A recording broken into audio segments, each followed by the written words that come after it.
Welcome back. You're still tuned in to Salam Media with myself, Salailo Makwidir. The name of the show is News and Views, and this hour of News and Views is sponsored by Africa Muslims Agency. Africa Muslims Agency, a beacon of hope to communities for over 35 years in Africa and beyond. And with that being said, in a bit, we'll be tackling quite a really, really important conversation with less than 5 days before the pivotal US presidential elections. The entire globe is watching closely to understand how the outcome may shape critical international issues, and among them, the complex and deeply rooted conflict, or not even conflict, the siege and the brutal genocide that has been quite well documented and by various institutions all across the world. The Israeli genocide on the people of Palestine. And the focus will be the trajectory of the Palestinian rights and the international response to the ongoing humanitarian crisis in Gaza, and the possibility, maybe the possibility, of a renewed U.S. role in Middle East diplomacy. And all of these are potential outcomes in play as the U.S. elections approach. And with me today is Patrick Lukusa Kadima, is a lecturer at the Wits Business School and is also an expert in international law, global geopolitics, and multilateral cooperation, who's going to help us. Provide some insights into how the upcoming U.S. elections may influence the future of Palestinians' rights and justice in the region. I think we're seeing how the Middle East is currently. I think a few weeks ago we were saying, there's a potential of a full-blown war in the region. But I think if any of the current events have anything to go or do by it, we can safely say the region is at war. And I think the upcoming US elections are going to be very, very, very important, particularly when it comes to the people of Palestine and how the approach of the United States of America will be after that. Patrick, thank you so much for joining us. Welcome to Salam Media. Really appreciate your time. Thank you very much. Thank you very much. And good morning to you and to your viewers and listeners. Thank you so much. I think our point of departure can be the United States of America and the influence that they've had in the geopolitical landscape of the Middle East, particularly in Palestine. Through the years, how have we seen it evolve? And how would you analyze the actions of the United States of America since, let's say, the 7th of October last year? Uh, it has been particularly a difficult relationship.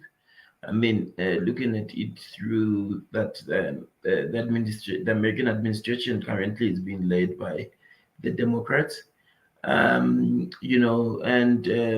Since last year, and as events have happened in the global landscape, where we have seen the International Court of Justice, giving out certain preliminary measures or preliminary orders to be put in place, and the United Nations Security Council trying to achieve or trying to enforce those preliminary orders from the ICJ. It has been particularly difficult because of, America, which, has been vetoing these enforcements. So we do know America is an ally of Israel. We do know how the situation has unfolded since October 7th, but it has not only, served, it does not. Americans' actions have not been to the benefit of anyone, to be honest, because the situation is now deteriorated, and we are now looking at a full-blown conflict in the Middle East. Mm, mm, mm. Um, I want to touch a bit on the two candidates, and if we can just briefly, try and understand and dissect the stark differences.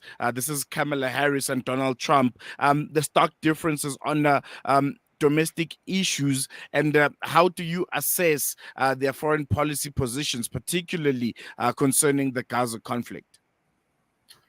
Look, we have always known where what type of candidate Trump is one that is a populist, one that looks to ensure that populist agendas are at the front of his election campaign, because then that speaks to the downtrodden, that speaks to the sentiments of people in the crowd. But do they really mean what? Does he really mean what he says? I don't think so. I mean, he uses it to garner his votes. I mean, he's not running for the first time. He ran before he was president, and some of the things that he said he will do, he never did within his term limit. And he went out, and now he's trying to come back.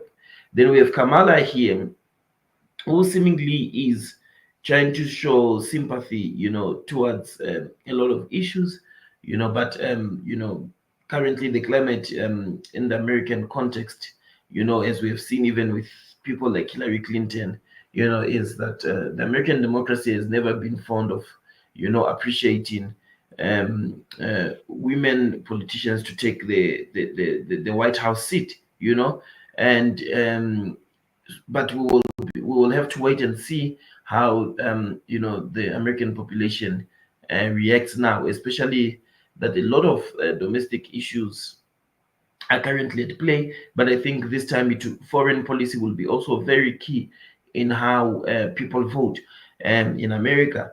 I say this because of the situation currently happening in the Middle East, and also that for example, Kamala, I do understand that she was a supporter of trying to have a Palestinian speaker at the Democratic National Convention, but she ended up with her team making sure that that certain speaker does not appear.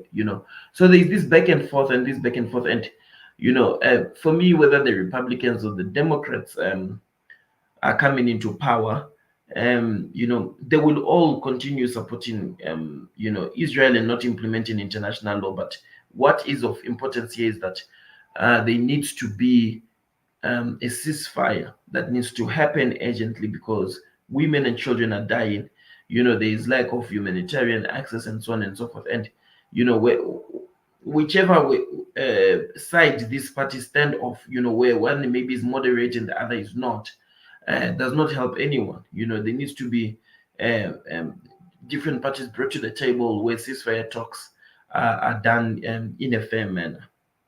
I want us to take a quick break, but when we come back, I want to focus on something that I think you briefly touched on, which is voter sentiment. I think I remember when us here in South Africa, we went to the polls earlier this year. A lot of people, while they were, studying the various manifestos, one of the things that they were looking at was the political parties' reactions and their stance on the Israeli Palestine conflict, and particularly, the support for Palestine. And it became, one of the overarching things, even though we had so much internally that we have to deal with. So after the break, we'll touch on the sentiments, the voter sentiment in the US, and just how significant will the genocide that's currently ongoing in Gaza will be affecting the US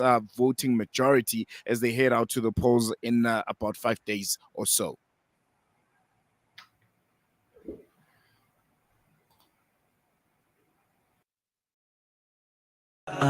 This is Salam Media, coming to you live from South Africa.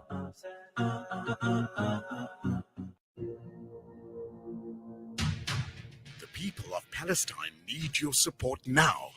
Africa Muslims Agency is on the ground, already providing food, medication, and emergency supplies in Gaza. Donate any amount to Heal Palestine at africamuslimsagency.co.za. Africa Muslims Agency, empowering, educating, inspiring. Shimmer, sparkle, captivate. Nothing less than a masterpiece.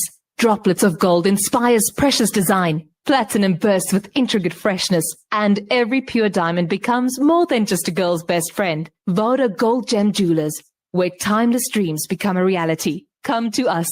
We tailor-make designer gold, platinum, and diamond jewelry. Trade in or remodel your old gold. Clad yourself with classy name-branded watches. We offer insurance valuation and free zakat calculation. Visit us at 534 Ridge Road, Overport, or call 031 208 9142. Voda Gold Gem Jewelers, manufacturers of fine gold and diamond jewelry. Discover the Africa of your dreams and surround yourself with her spectacular beauty. Relax beneath her serene sunsets and explore wildlife at its natural best. It's where the pride of Africa comes together. The Kwantu Private Game Reserve. Get to know the Big Five or cruise on an elephant safari game drive. Interact with lion and tiger cubs and enjoy world-class halal cuisine while we pamper you during your 5-star stay. Indulge in the true African experience. For reservations, call now on 042 203 1400 or visit kwantu.co.za. The Kwantu Private Game Reserve, the place of gathering. When the perfect blend of stylish decor, exquisite halal cuisine, and warm hospitality come together, it could only mean Al Bayt Lodge, your true home away from home. Al Bayt is the ideal heaven for families, business people, and tourists with its 4-star family rooms and other luxurious facilities. Conveniently situated close to Port Elizabeth Airport, the beach, and other amenities, your stay will be truly unforgettable, as you'll be taking home lasting memories of the warm hospitality, the serenity and tranquility that Al Bayt has to offer. For reservations, call 041 583 6415 or visit www.albaytlodge.co.za. Searching for elite local and international investment and advisory services from an award-winning firm? Look no further than the Belmont Mayer Group, your gateway to unparalleled investment and wealth management. At Belmont Mayer, we believe in the art of wealth creation, a meticulous process fueled by our unwavering commitment to excellence. With a focus on providing elite alternative investments and quality advice, we also pride ourselves on maximizing value for our esteemed investors, as seen through our consistent outperformance. Your financial success is our top priority. Join us at Belmont Mayer and experience the difference firsthand. Ready to embark on a journey of greatness? Contact us today. Reach out to the Belmont Mayer Group on 078 786 1698. Call or WhatsApp or email us at info@belmontmayer.com. Elevate your financial future with Belmont Mayer, where every detail matters.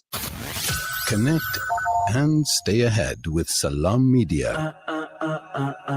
This is Salam Media, coming to you live from South Africa. Welcome back. The time is 9 minutes before the top of the hour, and you still tuned in to Salam Media. The name of the show is News and Views, and I'm your host, Salailo Makwidire. And we're still having quite a really interesting conversation with Patrick Lukusa Kadima. He's a lecturer at the Wits Business School and also an expert in international law and global geopolitics and multilateral cooperation. And he's providing us some insight into how the upcoming U.S. elections might influence the future of Palestinian rights and justice in the region. Patrick, thank you so much for staying with us.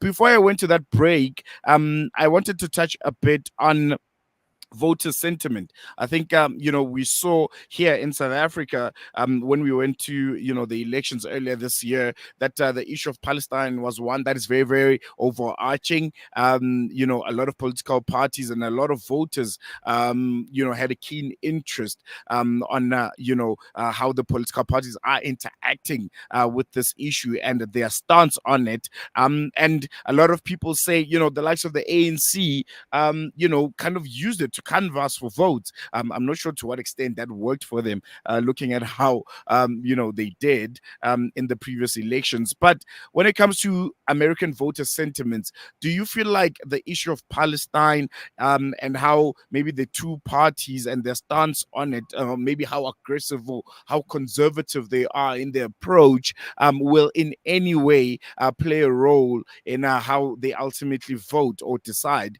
who gets to be the next president of the country? And secondly, do you think the candidates or the parties themselves would play in the hands of the voter sentiments and what maybe they would demand of them and their approach to the current Palestinian issue? Yeah, look, I'm not an expert in voter behavior, but those I leave to those who are experts in that. But by the face of it, is that here back at home, we did not have, I think there was no influence, in terms of there was no foreign policy influence when it came to how voters voted, right? And we did see with the outcome of the elections, right? Because our society is probably different. There are probably pressing issues. I'm not saying that in America there are no pressing domestic issues. There are issues about jobs and so on and so forth. But here we did not have that. But then you move to America. There are also issues of in the economy that is the domestic matter, but a lot of foreign policy issues currently on the table. There's issues of immigration, there's issues of climate change, there's issues of the Palestinian-Israel issue that we are facing currently. So those are shaping a lot because America has been heavily invested in those. Even the Ukraine conflict, America has been invested in these conflicts and also into climate change and immigration issues. So it is going to play a role. And I did read somewhere that a think tank had done research where 62% of Americans had said that foreign policy will help them decide who they are going to vote for in these upcoming elections because they feel that it is a key part of their lives. So especially now that the race is very heated, these are the small issues that will play a role in terms of who is going to go to the White House. And just historically, how has the U.S. support for Israel influenced the elections in the country, and also how has it influenced the dynamics and maybe the relationship between America and Palestine? And could we see a change going forward, or is it going to be more of the same because of how the two candidates themselves and the political parties they are from have gone about doing things since the 7th of October, or maybe even since beyond the 7th of October? I don't like being a pessimist, but I don't think anything will change. Whether Kamala or Donald Trump enters the White House, I don't think anything will change. At this point, is to choose the better devil, And if I was to choose the better devil, I would go with somebody I can be able to sit with on the table and negotiate with them, for a ceasefire. Would that be Kamala Harris? Do you see her as Yeah, that more, would be that will definitely. pushing? As about to say, yes, indeed, I was about to say that will definitely be Kamala Harris instead of Donald Trump, because we've seen him in the past 4 years how he has acted on stage, international, global stages, how he has said things. You don't want to negotiate with somebody like that when the world is at war, when the world is divided, when you have the rise of BRICS countries and the global south who are feeling alienated. You don't want to have somebody like that, right? You need to have somebody that you can sit with and try to negotiate something out. As difficult as it may be, you want to get something out of it. So I don't think anything will change in terms of America's policy towards Israel. But what I think is that there can be changes in terms of the conflict. There can be negotiations taking place if the Democrats, can take because the Republicans have been adamant, for their supporting full unwavered support, unconditional support for Israel. But with the Democrats, despite them supporting Israel as their ally, they still believe that they should be also, how things are done properly, ceasefire talks being held and so on and so forth. All right, I think we're going to leave on that note. Patrick, thank you so much for joining us and giving us your time and unpacking, I think, something that's going to be very, very interesting leading up to the U.S. elections, the issue of Palestine and how it might or might not influence the outcomes. Yeah. No, thank you very much.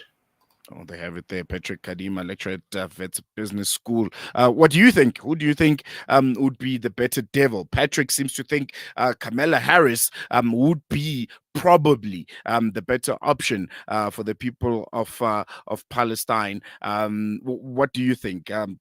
Patrick says, there's more chances of negotiating with her, and there's more opportunity to have her change the stance and the approach that the United States of America has traditionally held when it comes to Palestine and Israel, and vis-a-vis Donald Trump, who's a bit more stern, rigid, or wouldn't like to move or change the stance. He's clear the United States of America should be supporting Israel by any means necessary, and it will be interesting in the next 5 days to see the Americans themselves, the people of the country, who I think also present mixed views around the United States of America's foreign policy, and how the country interacts with this I think full-blown out war in the conflict in the Middle East. So yeah, really, really interesting times ahead, and I think a lot is hinging on the elections in America, and if whether or not there will be at least some changes or some reprieve for the people of Palestine, at least a ceasefire, which according to Patrick, is more likely to happen under Kamala Harris. Unfortunately, we have come to the end of today's edition of News and Views. It's been another insightful and educational one.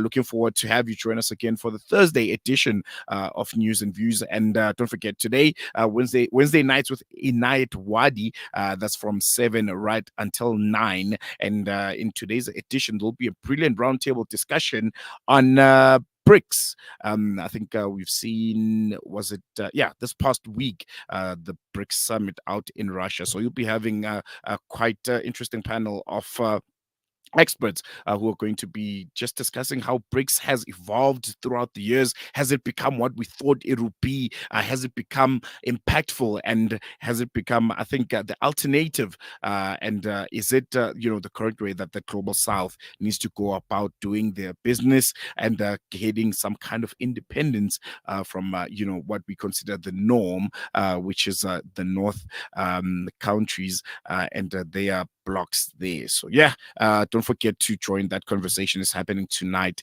at 7 in the evening. But from myself, Salalo Makwidir, and the rest of the team, is goodbye. I'll see you again tomorrow. We are here in the middle of a Zahra neighborhood. The whole neighborhood is already destroyed.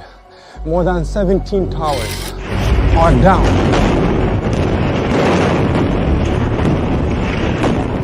Here, as you can see, the firefighters trying their best to help. The people are still under the rubble.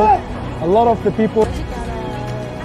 Join Hamza on his exclusive South African tour as he shares his personal experiences, never before seen footage, and powerful insights on the ongoing genocide in Gaza. This is more than just a talk. It's an invitation to witness Gaza through the lens of Hamza Sha'alan. Don't miss this opportunity to meet the photojournalist who brought Gaza's pain and perseverance to the world in its darkest moments. Follow Salam Media on social media pages.